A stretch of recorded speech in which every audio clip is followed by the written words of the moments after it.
जगायचे असेल तर कामंही करावीच लागतात. कोणतीही व्यक्ती कामाशिवाय राहू शकत नाही. कामं करणे हे गरजेचे असतात. पण आपण वाटेला आलेली कामं ओझं म्हणून घेऊ लागलो तर आपल्याला तणाव उगीचच जाणवतो. काम म्हणजे ओझे ही कल्पनाच कामाला यश मिळू देत नाही. आणि मनापासून आपण जर काम केले तर त्यात मात्र आनंद मिळतो. मनात तणाव असला तर कामात बाहेरून दबाव आला आहे असे वाटते. एवढेच नाही तर शरीरात असलेले सामान्य हार्मोन्स देखील प्रभावित होत असतात. त्याचा आपल्या आरोग्यावर परिणाम होतो. इतर व्यक्तीपेक्षा आपण लवकर अस्वस्थ होतो.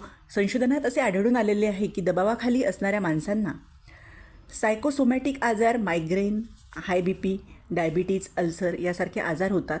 आणि अशी माणसे सामान्य स्थितीत असणाऱ्या माणसांपेक्षा नैराश्यवादी आणि मानसिकदृष्ट्या कमजोर असतात. प्रख्यात चित्रकार फ्रिडा काल्हो सांगतात की गोष्ट अगदी सोपी आहे. जे काम खुशीने आनंदाने केले जाते तीच कला, आणि बळजबरीने जे काम केले जाते, लादले जाते, जे काम आपल्यावर लादले जाते किंवा बळजबरीने करत असतो त्यात आपली कला आपण ओतू शकत नाही. आणि ते कार्य कसे तरी करायचे म्हणून करतो. तेच कार्य आपण स्वखुशीने आणि आनंदाने केले तर सुंदर रीतीने ते करत असतो.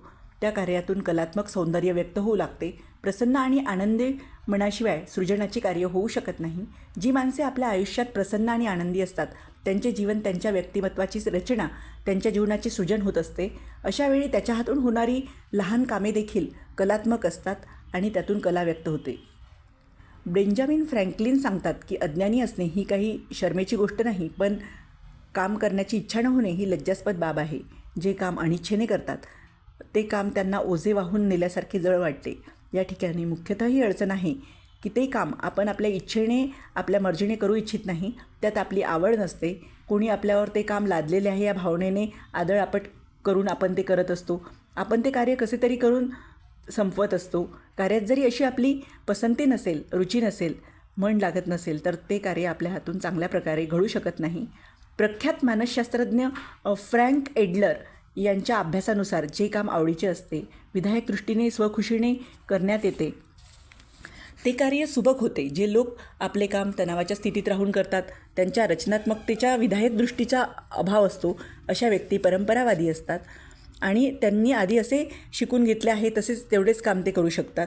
त्यांच्या कामात फेरबदल करायचा झाल्यास ते त्यांना स्वीकार करत नाही. आपल्या संकुचित वृत्तीमुळे कामातही काही नाविन्य नसते, वेगळे उठून दिसणारे वैशिष्ट्य नसते. मनात आवड बाळगून आणि मन लावून जे लोक काही कार्य करतात ते आपले काम फार चांगल्या पद्धतीने, सुंदर आणि त्यात नवीन पद्धती वापरून चांगली करण्याचा प्रयत्न करतात. त्यासाठी कोणतेही काम लहान किंवा मोठे नसते. प्रत्येक काम हे मोठ्या आनंदाने आणि निमग्न होऊन पूर्ण करतात. तणावाचा भार ज्या कारणामुळे आपण आपल्या खांद्यावर उचलून धरलेला असतो ती कारणे काही फारशी महत्त्वाची नसतात, पण त्यांचा आपल्या मेंदूवर फार मोठा परिणाम झालेला असतो. तणावाची परिस्थिती आपल्या आयुष्यात अडथळा निर्माण करते, आपल्या प्रगतीत, उन्नतीला बाधक ठरते. तणाव आपल्या व्यक्तिमत्वाचा विकास थोपवून ठेवतो आणि म्हणून आयुष्यात कधीही स्वतःला तणावात ठेवून कार्य करू नये.